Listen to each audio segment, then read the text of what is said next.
this on television. Why not? Because they're scared. Welcome to the March of Freedom.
It was really a stressful moment, and easily the hardest thing I had ever done before, but I know this has to be done.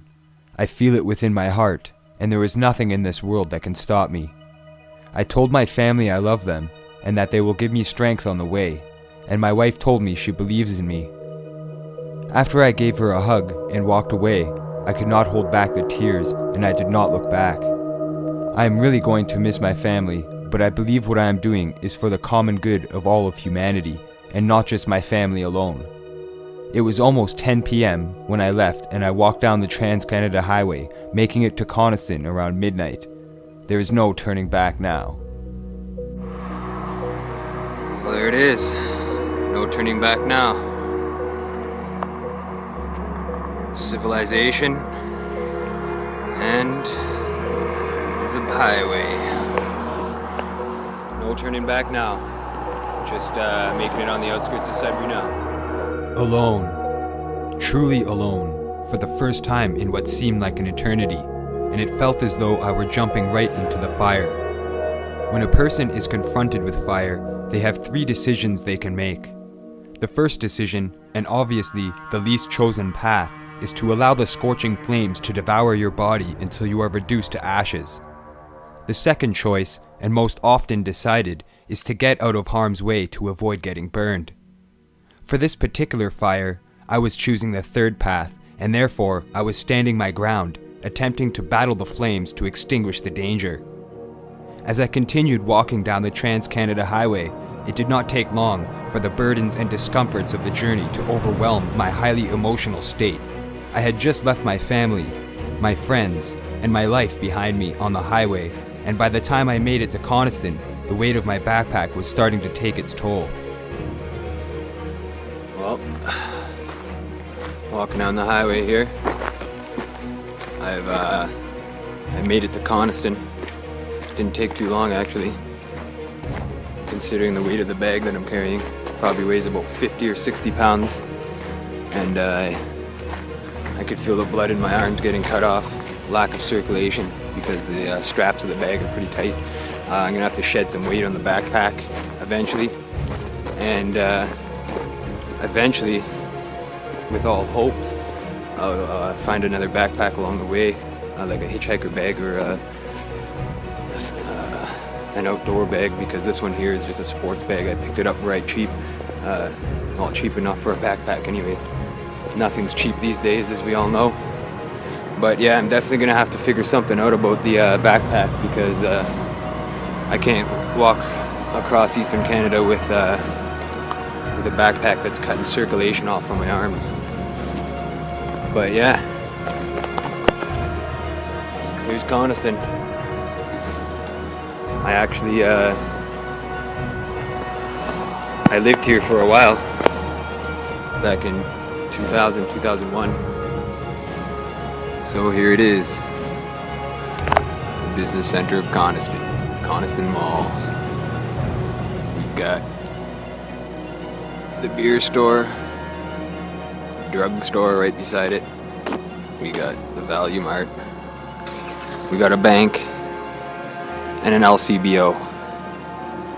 So this is what the town needs: alcohol, drugs, and food.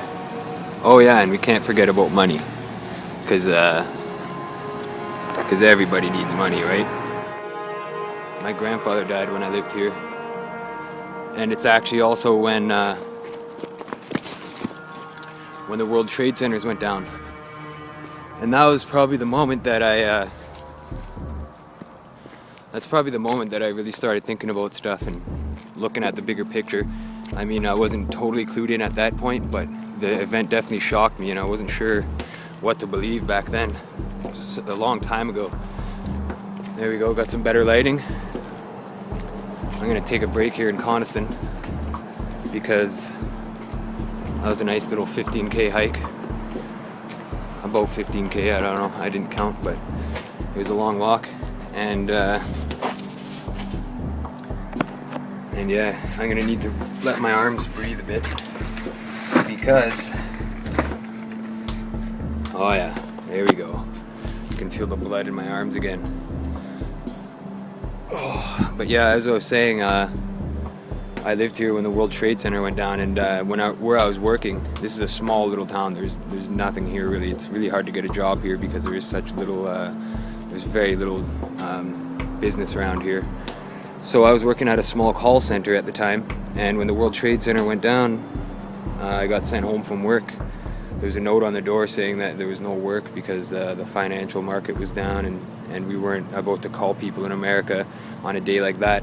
The boss that we had, her name was Lisa McDonald, actually. I was working for her for a while, and she owed me money.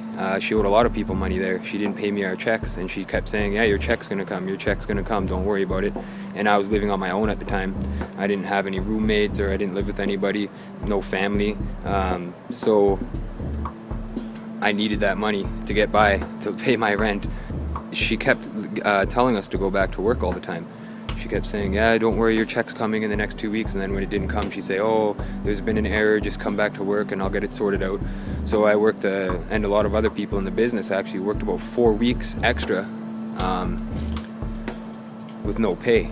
So when we didn't get our pay, we show up at the work one time, and there's a note on the door saying that it's closed down. And I never heard from her since, actually. Some people went to the labor board, but she claimed bankruptcy, and there's all these legalities that she used to save her butt so she didn't have to pay her employees what we worked hard for. And that's the way our world is, really. Like, people work for nothing and they get ripped off all the time. And it's really sad, really, that happens. Ever since I was young, I pretty much have despised the concept of money because I've lived firsthand and seen the division and inequality that it produces. I remember at a young age, my mom had to get food from the food bank because she couldn't afford to buy groceries. When she explained that we didn't have enough money to get by and survive, essentially that shocked me, and I was about 6 or 7 at the time. I was pretty young, but I actually soaked that in. At first when we went there a few times, I didn't really piece it together, I guess you could say, but when she explained it to me and why we were there, that really, I guess, shocked me and had an impact on me at a young age. That always seemed very unfair to me, that people could die essentially if they didn't have money to survive and they couldn't get by. I didn't stay in Coniston for too long, just enough time to take a rest and have a drink. I wanted to make as much distance as I could using the night air to cool my body temperature down. It's about 11, a little bit after 11 o'clock, almost midnight. And I know a friend actually who lives around the second entrance of Coniston. I'm going to see if they're still there. Maybe they're not home, I don't know. I'm going to chance it and see what's going on, because if I know somebody along the way, I'll definitely say hello and stuff. But yeah, if they're not home, then I might have to tent it out for the night. I might just walk until the morning. I'm not sure yet. The first day here, I got a lot of energy, enough energy anyways to go for a while. And it's always cooler at night, so I might walk at night. I might just walk all night and in the morning until I get tired. I got another friend who lives on this highway, Highway 17, Trans-Canada Highway. I have another friend who lives in Kookagami. I was definitely going to stop by his house too. Hopefully I can make it there while he's home and he's not at work or or something like that. But in any event, gotta keep trucking.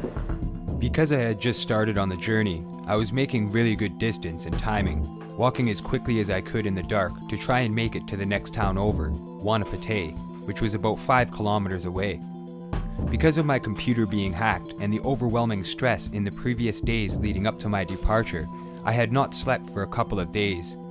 The wee hours of a new day began, and as I walked I had plenty of time to think about the reasonings behind the March of Freedom.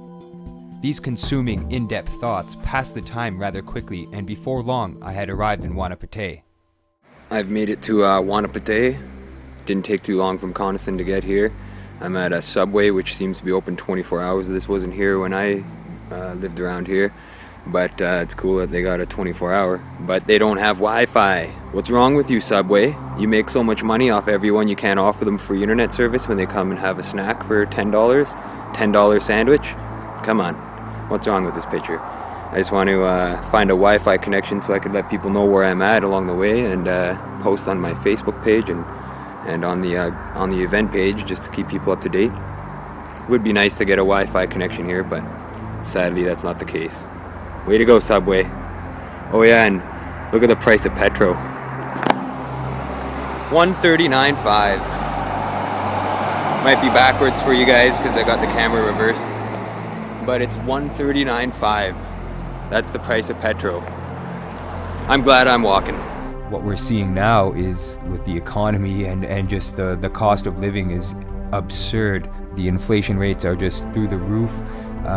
It's like $3-4 for a loaf of bread now. I remember when I was living in Coniston, rent was only about $450 or $500 at the most, and that was just 10 years before the March of Freedom when I lived there. Now when you look for a one-bedroom apartment, you're going to be paying anywhere between $800 and $1,200 for a one-bedroom apartment. You know, growing up, just realizing how thin that line is, and now seeing how many people are living in poverty, I'm pretty much part of that percentage, and I know a lot of people are going through that, and there's a lot of mothers out there and fathers who are single parents taking care of 1, 2, 3 children, however many they have, and that's very difficult, especially when you're living on a tight income with the cost of living nowadays. I rested in Wanapate for about an hour and a half, not only because I needed to take the weight of the backpack off for an extended period of time, but also because I ran into a couple of friends at the gas station while I was resting. I hadn't seen them in years, so it was great to see a familiar face at such a late time, not to mention I was practically in the middle of nowhere. In Wanapate, and I ran into my buddy Justin. He used to come over all the time. We'd hang out and stuff out in Mark's Day in the bush. And yeah, I haven't seen this guy in years, and he just happens to stop by the Wanapate 24-hour gas station that I just stopped at. I was sitting down taking a break because the backpack was weighing me down, and I just needed to take a rest there. And I thought I'd stop at the Subway, see if they had Wi-Fi, and what do you know, Justin shows up. It's cool to see you, man, for sure. Indeed. He thinks it's crazy what I'm doing, though. That's what he said. He said, that's crazy. But that is crazy. Yeah, that's what people will say, but as I said to you earlier, I think it's more crazy living in this world and not addressing the problems and doing something about it, so I'm just trying to do something about it, really. But yeah, it's crazy. It's really cool to see you, man, for sure, dude. Crazy. That's Yeah. all I gotta say. After a lengthy discussion with Justin, I continued my walk down the Trans-Canada Highway. Despite not sleeping for days, I did not feel mentally or physically tired, so I wanted to use that momentum to get as far as I could without having to set up my tent and sleeping until sunrise or late morning. My plan was to try to make it to Kookagami, where a friend and bandmate lived, to stop in for a surprise visit. As I walked, I thought of what his reaction would be when I explained to him that I had just walked to his house from Sudbury. No one had ever done that before. Wish you guys could see this. I don't have a good camera. I need to get something with better night vision for sure. I'll try to brighten this up or something in a video editing program, but it's so dark I can't see nothing. Like, I'm gonna do a 360 here. A couple lights way back there, but other than that, blackness, darkness. And I'm on the side of the Trans-Canada Highway, walking on the shoulder, and there's painted lines, and all I can see is a bright white line. I'm walking directly on it. I'm following the white line. Every time a car comes, I move over to the shoulder and walk on the shoulder of the road. But when there's no cars, I'm walking on the road because I get more distance that way. And the white line is like a road to follow. Cars coming, walking on the sidewalk. Here we go. Let's see if we can get some light. Not much. Well, I made it pretty far. I'm definitely outside of Wanapate now. I don't know, I feel it's pretty good traveling at night because it's a lot cooler. And in the daytime, lately, the temperatures have been skyrocketing. So it's going to be a lot harder to walk in the day for sure and keep the distance up and keep going. But at night, it's a lot cooler for sure.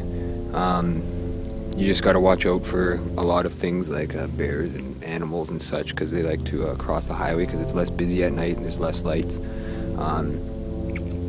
But I noticed that it's garbage day on the highway, and the day I decided to leave, so I'm walking through the highway and there's all these garbage bags on the side of the road, and bears and raccoons and all animals love garbage.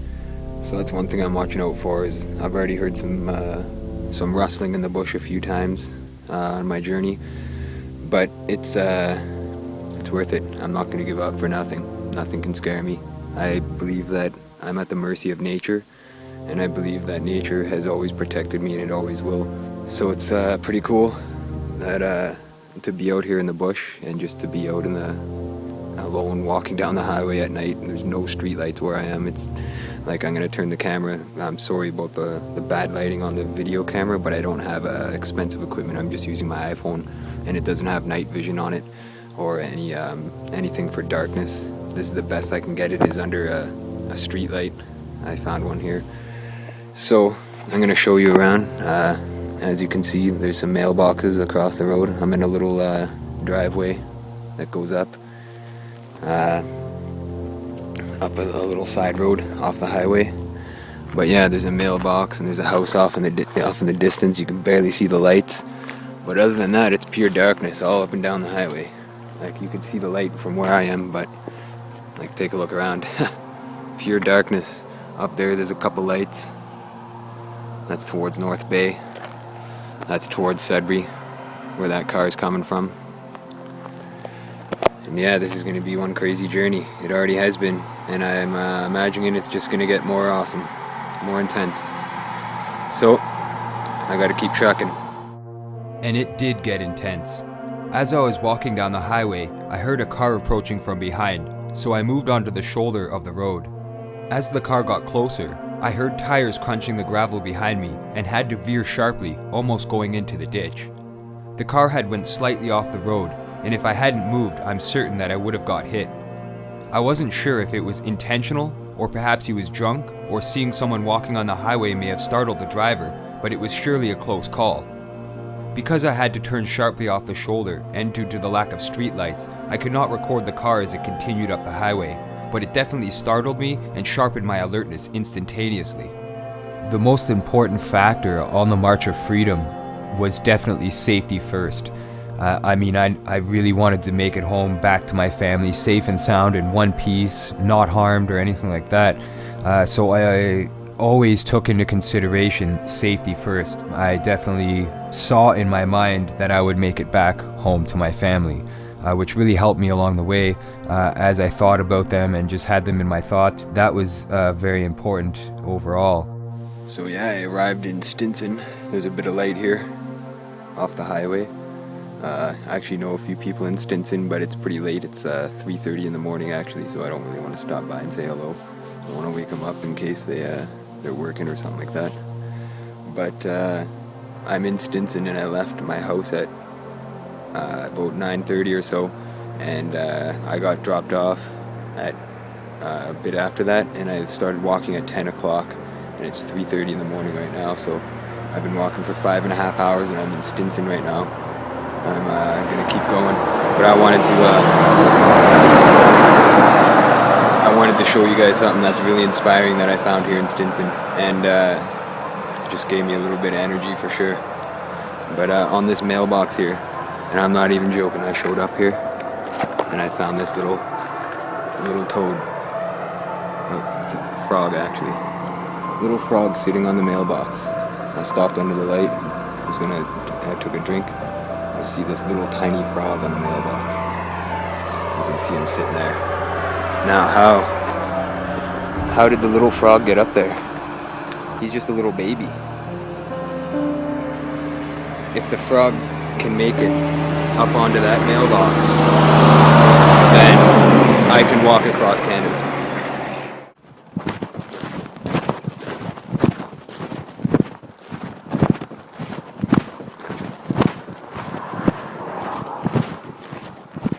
I know it's pretty impossible to see right now because of the camera I'm using for this, but I thought this was really important to catch.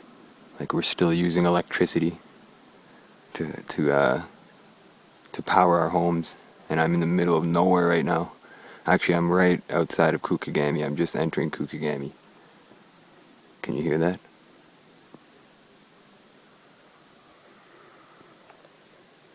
You can hear the bullfrogs in the background.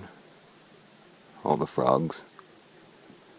Thought I read somewhere that they were extinct, but I've been hearing them all up the highway. Well, not extinct, but going extinct. On the endangered list. Probably just another ploy to make money. But also, listen. Can you hear the hydro wires? They're just buzzing. And we still fuel our homes with electricity.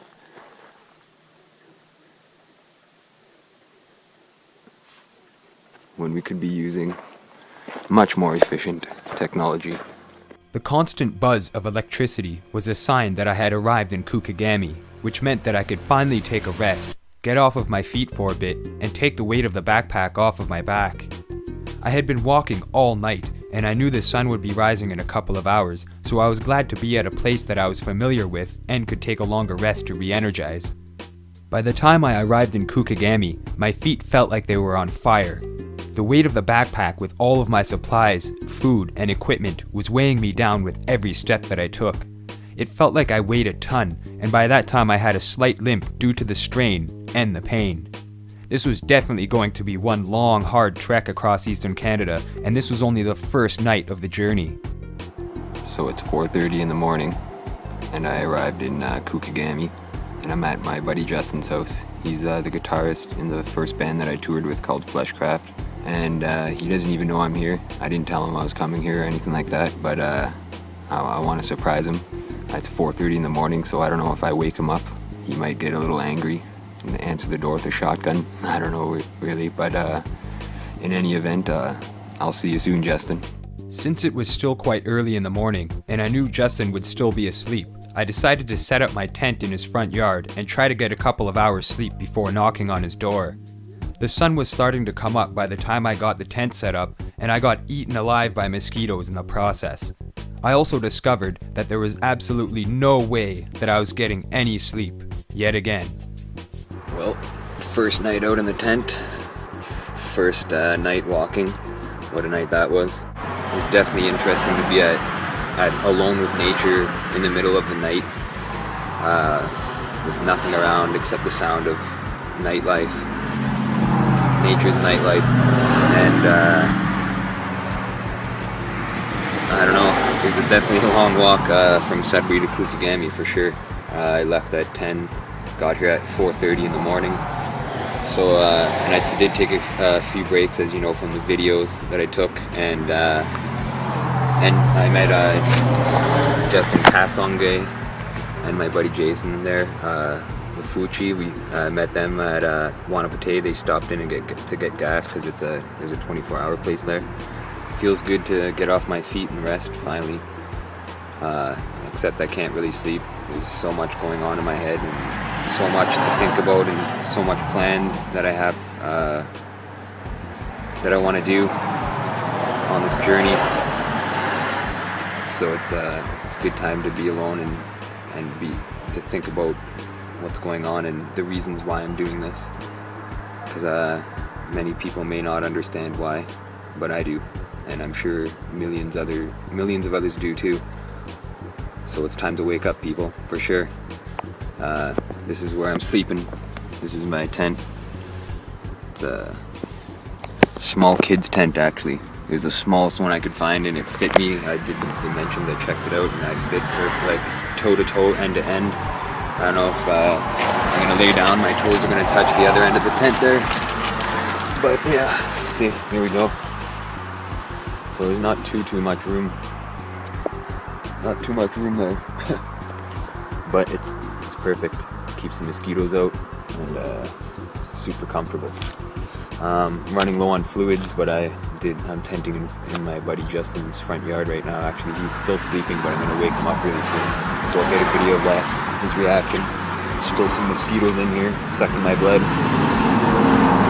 But yeah, there's daylight now, so that's a good thing, because now people can actually see the video. I'm using an iPhone, and it's a bad phone for filming this kind of stuff, especially at night. It has no night capabilities whatsoever. So it's already dark, the night shots, so it's hard to see. But yeah, this is my new home for the time being. Until I complete my mission. And just wanted to say, Ottawa, I'm coming. If I walk all the way to Ottawa and I can't talk to our Prime Minister of our country, there's going to be some problems. And I'm not talking violence or anything like that, but people are going to know what's going on. So, just wanted to say that. Alright, so it's 6:30 in the morning, and I'm going to go see if Justin's awake. Can't sleep in my tent there, so I'm going to go see if Justin's here. I want to try to hit the highway before it gets too hot in the mid-afternoon. So it's nice and early for that. So here we go. Let's see what he says. No doorbell.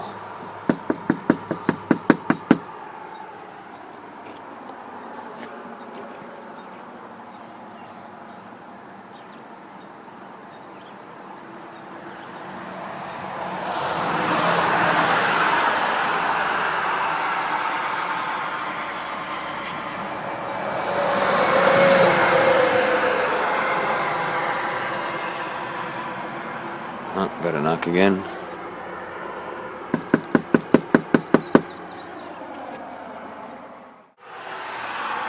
Must be sleeping good, or they can't hear it. After knocking a few times and getting no answer, I decided to try the front door to see if I'd have better luck. Justin. Yo, I walked here from Sudbury. Come and go if you have the door, I'll let you in, still shitting away. Alright. Yeah. I thought you weren't home or something. Well, Justin woke him up there. Cool stuff. This will be awesome. Haven't seen him. Well, I've seen him not too long ago, but it's not too often I get to go out here because it's so far away from Sudbury. So.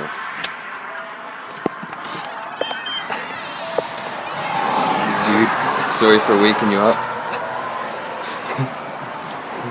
I was like, I don't know, man.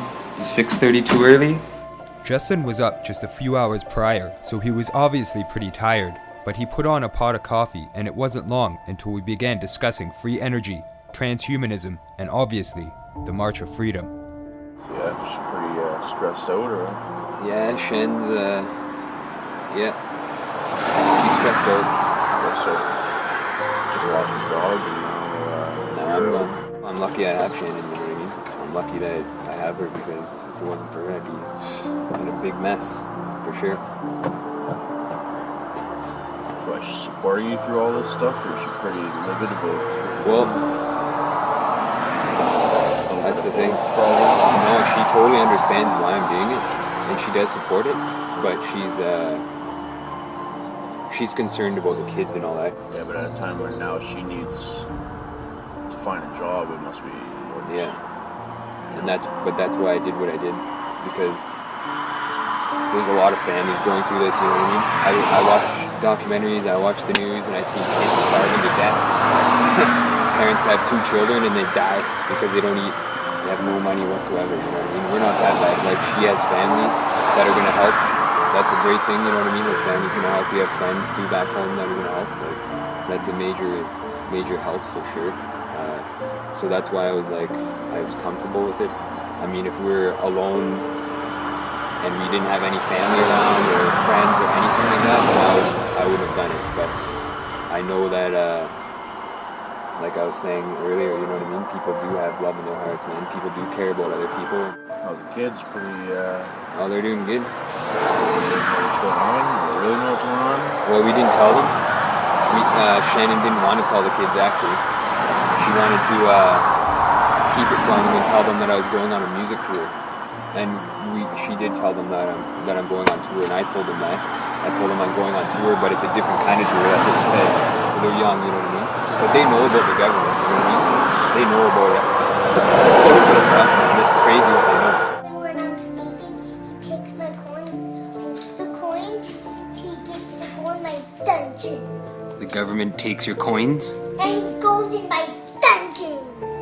We teach them like how to grow our own food. We've got a garden growing, you know what I mean? So we teach them how to grow food. We teach them to be sustainable, to take care of yourself and not depend on the system. Yeah, they know a lot for being young. And I don't know, my daughter totally is gonna miss me. She told me that she doesn't want me to go long. She wants me to go for only 1 day. And yeah. My son though, he's like, you go get those government bad guys. You say that? Oh yeah, man, I got it on video and everything. I'm gonna be putting that in the show. But yeah, man, it's definitely got to be done what I'm doing. But yeah, this is my setup here at Justin's place. Little tent right in front of his house. I stuck it right under his window so that and tucked close to the house so that he wouldn't see it if he looked out the window, so I could surprise him in the morning. I hope you don't mind I woke you up.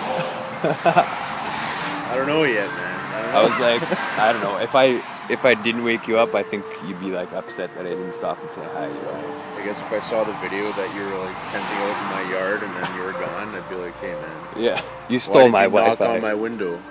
Yeah. You stole my Wi-Fi and You stole used my lawn. Wi-Fi. Yeah. You're only using me for my Wi-Fi. Yeah. It was good to be with a friend, especially someone I knew well and had known for a long time. We talked for a while and discussed finishing an album that had been in the works for a decade. Since 2001, 2000 we've been jamming. Like that's when we started. Pretty much. Good times, indeed. Fleshcraft was awesome. Still is. Yeah. Indeed. New stuff's gonna be pretty cool for people to hear. They will. They'll hear it. Especially the new stuff that they're not even gonna hear on this album. But you've heard some of the newest stuff. Yeah.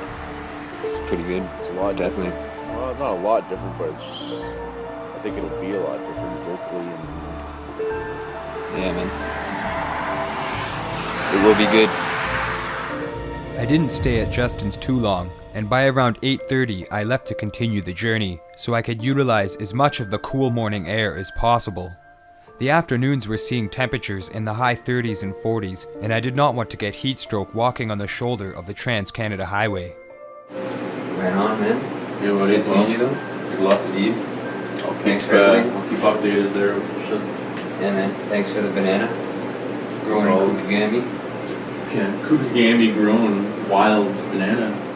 I left with my banana from Kookagami, and Justin also gave me a couple water bottles. It was time to hit the highway again, and I felt refreshed mentally from the visit with Justin. I also had the daylight to look forward to, which would provide much better highway visibility and filming conditions. This is why I love Northern Ontario. Lots of bush. All around. Lots of bush, but not only that, but if you go over here, what's on the ground? Oh, color. Food. Some decent berries. Blueberries. Wild blueberries. free food. Nature's gift to me and everyone. Instead of eating genetically modified foods, we should be eating stuff that doesn't cost us anything, gives us energy, healthy for you, no chemicals, no additives, therefore no health effects. You're not going to get sick from eating this. It's perfect food, and it's everywhere. It's abundant.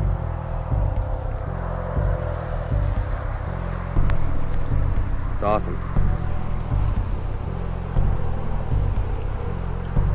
I always take my kids out to pick some berries, and they're learning now to forage, to be able to find stuff to eat. And it's really good to know plant identification so that you can know which plants are good and which plants are not good. And blueberries are definitely good, and they're quite expensive actually. Cost quite a bit if you want to buy them. Well, just had a blueberry snack, free nature's food. Feel a lot better now. Got some energy in me. So I'm gonna hit the highway. I just wanted to show you guys the view up here though. It's awesome. I'm on top of a mountain. Not a mountain, but a pretty big hill, a big rock. And yeah, Northern Ontario, especially Sudbury area, was hit by a couple meters. It's one of the only places on Earth that was hit by several meters, and or more than one. And there's a lot of ley lines that cross in Sudbury, which is really cool. There's a lot of energy there. And if you guys are aware of Sudbury, it's got the big nickel. They mine a lot of nickel from there. And in the wars, actually, they were making bullets for the military to kill people with the nickel they were mining. I could think of about 1 million better uses for that nickel, let me tell you. But the meteors that hit deposited nickel and all sorts of good stuff that we could use if companies and corporations were exploiting it. And in Sudbury, we have Vale. It used to be Inco, but was bought out by Vale. And everybody knows about Vale, I'm sure. Not only in Canada, but around the world. So just another thing to address. The clouds were getting darker above me as I made it back onto the largest highway in the second largest country in the world. I was in a fairly desolate area at this part of the journey, and I was hoping to be able to make it as far as possible. The stretch of highway between Kookagami and the next town up was about 20 kilometers, and I had already been on the road for around 12 hours, taking minimal breaks along the way. The rest at Justin's was good, however it did not take long for the burning in my feet and legs to come back to haunt me. This was definitely a workout, and it was a significant test to see how far I could make it on a minimal food and fluid supply. Considering there was definitely a storm brewing in the air, I tried to walk as quickly as possible, but I was quite tired from the lack of sleep, food, water, and the many kilometers I had just walked. It was going to be a long day, that's for sure. Awesome. Just found something really cool. I can't zoom right now for some reason, but if you look at the bridge over there, underneath it's a beaver dam. Nature's bridge, man's bridge. Well, I've almost reached Mark's Day, which is where I graduated from my programming, aka school. I lived there actually for a while. And yeah, very close to my place. It's just over that bridge down there. But I did notice something on the highway, which is pretty cool. Because I didn't know if these grew around here, but we've got, looks like chamomile. I was growing some of this at home actually. There were some plants at my house. Same plants, totally. These are, the bottoms of them are kind of grimy, but the top is good. I don't see any garbage or oil spills near it or anything like that, so it should be pretty safe to eat. So I'm gonna eat a little bit of it. Chamomile is pretty good, it's healthy for you anyway, so that's the main thing. And it's all natural, just like the blueberries. Gotta eat what you can, right? Yeah, here we go. Chamomile flowers. You can tell because of the leaves and the flowers. And it's the flowers that I'm gonna want to eat. Just gotta make sure there's no bugs on these before I eat them. you don't want to eat a bug. Oh, you can. I mean, they're good for you and all that, but this one looks pretty good. So, bon appetit. When I left on the March of Freedom, I hadn't slept in a couple days prior to that, and I had no expectations. I mean, I didn't plan anything. I didn't talk to anybody beforehand or set anything up when I left. I just left. I didn't tell anybody. I posted the video and I left. I wasn't sure what to expect on the road, and I definitely have always lived in a kind of struggle, I guess you could say. From being homeless and being on my own at such a young age, that kind of conditioned my body, I guess you could say, to get used to going without, to be able to push the limit, to go 100%. That's one of the main things, was to test the threshold of tolerance, essentially. I knew my limits, but I also knew that they were much farther than what I've actually done. So that's kind of what gave me almost inspiration and belief that I could complete this journey and do what I did. Mind you, I'm no survivor man or anything like that. I didn't take any training or any courses. I mean, I'm not highly educated in survival tactics or anything like that. I mean, I know the basics and stuff like that, but I wasn't trained or anything. However, just having the belief and the courage and just living through life with so much struggle, I guess that made me strong and prepared for this journey. Well, made it just outside of Mark's Day now. Next stop is Hagar, 10 kilometers. And after that, it's North Bay, 88 kilometers.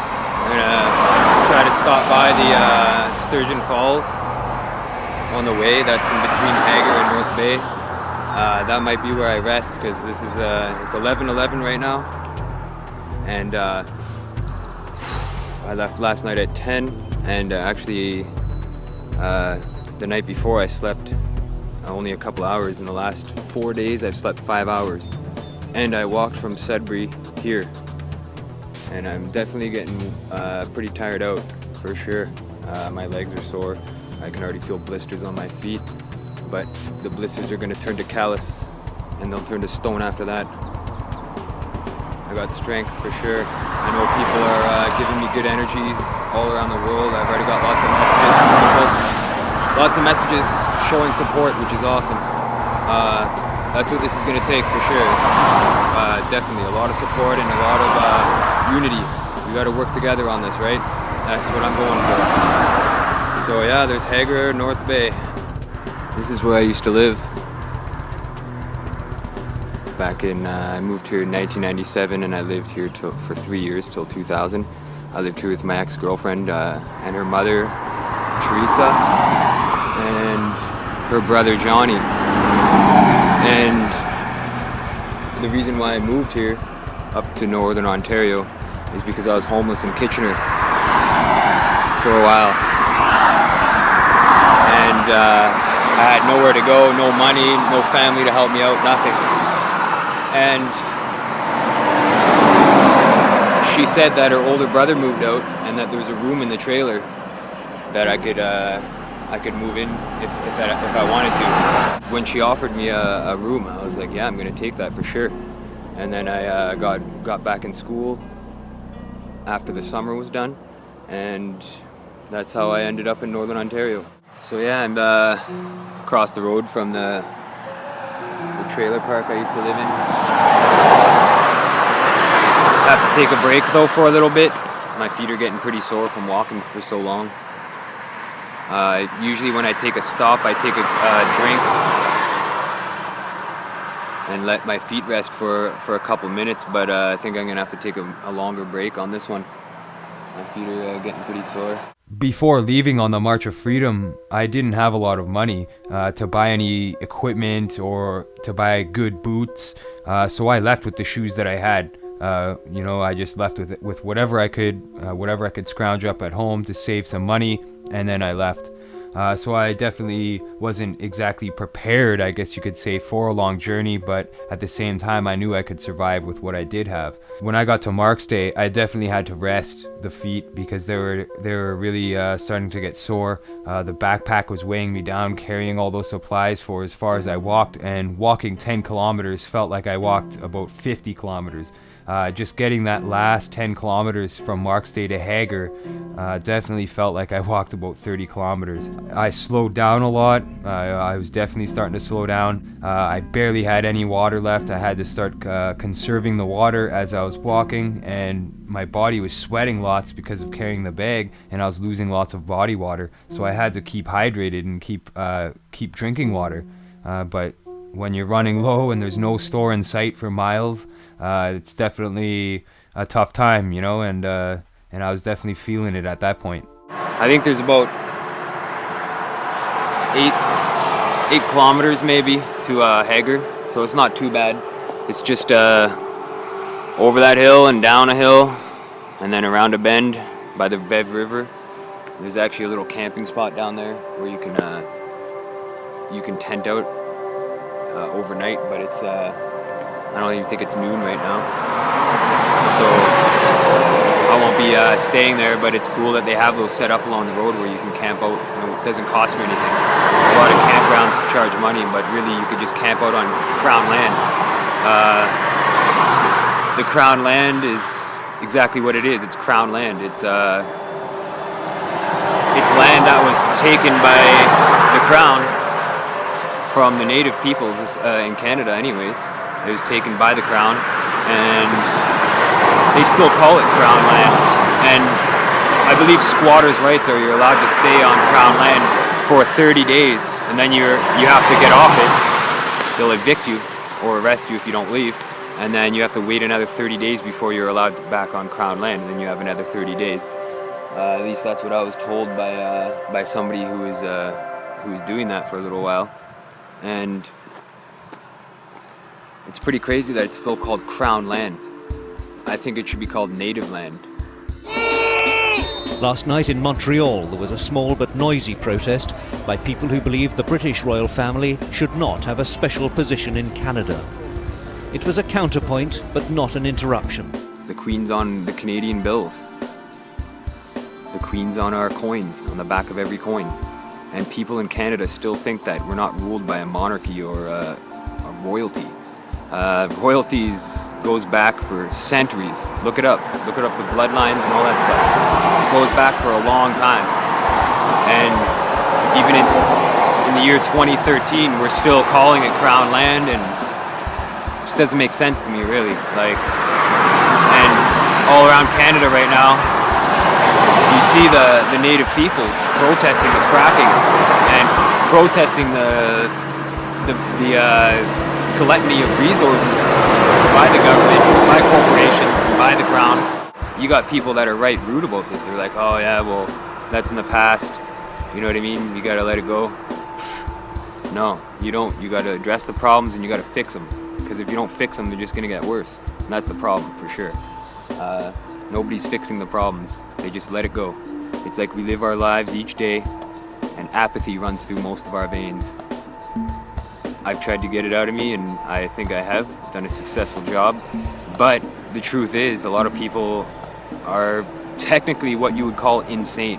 Because when you watch somebody being murdered, or you watch a certain race or anything be suppressed and murdered, or you just look around at what's happening in the world, people do nothing about it.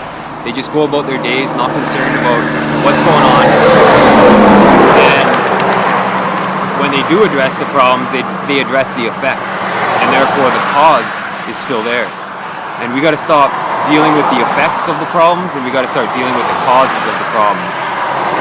And that's what's gonna take, for sure. I hope that the Prime Minister of our country will at least give me 5 minutes of time to speak to him on video and let me do the talking. Give me 5 minutes of your time, Stephen Harper, Mr. Prime Minister. Give me 5 minutes of your time on video so the world can see the questions that I have for you.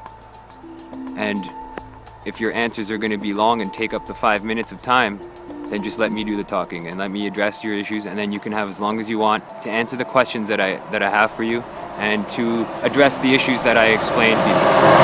If I walk from Sudbury to Ottawa and you don't give me 5 minutes of your time, then you, sir, are a coward. And that's all I have to say about that. After resting in Mark's Day for about 10-15 minutes or so, I started walking again down the highway, and as I was walking, a car pulled over to the side of the road, and I wanted to see who it was, obviously, and a couple friends came out, and they started calling my name and running over to me, and it was actually my friends Cassandra and Kevin Henderson and their uncle. When they saw me, they came running out and said that they read on Facebook that I left on this journey and I was doing this, and they seemed supportive for sure of what I was doing. They gave me a juice bottle, which I definitely needed at that point in time because I was running low on water, and it definitely refreshed me.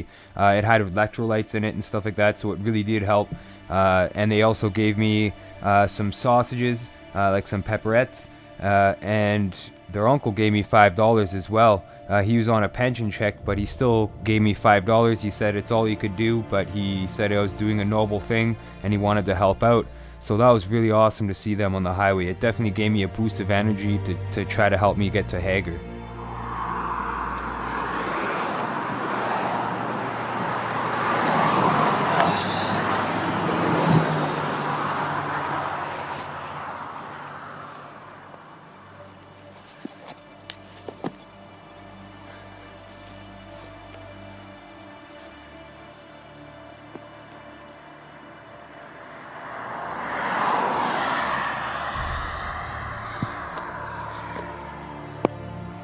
Beautiful.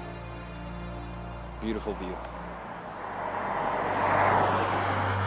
Dangers of the road. Well, I'll tell ya. If you hear the sound of my feet, I'm slowing down. My legs are done. Definitely. I was hoping to make it to Sturgeon Falls today, but I don't know. I might just end up making it to Hagar, but we'll have to see. I mean, I'm going to keep on trucking on if I can, for sure, but everyone's got to rest at some point. And I didn't sleep last night in the tent. Too much stuff on my mind. So yeah, I'm going to have to take a rest or something. I've been taking long breaks today for the last couple hours for sure. Like before I would take maybe a couple of minutes here and there every few miles or so, but now I got to take a rest like more often for sure and longer because my knees and my ankles are done because my backpack weighs so much. It's weighing me down to the ground. Every step I take feels like I'm taking a step for my whole body on one leg, which I am, but it's a lot of extra weight. I bet you my backpack weighs about 40 to 50 pounds, I'm guessing, easily. So yeah, that's the ropes right there. Definitely I'm gonna have to shed some weight on this bag if I'm gonna want to make some distances in good timing, because I'm slowing down for sure.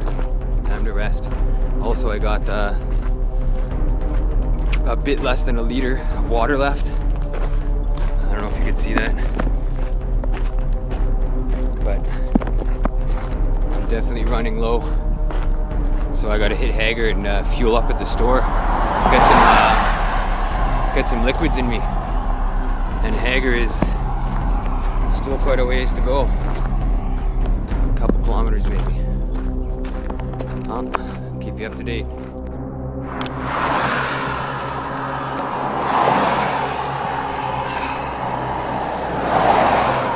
Not too much left. So I gotta drink it sparingly.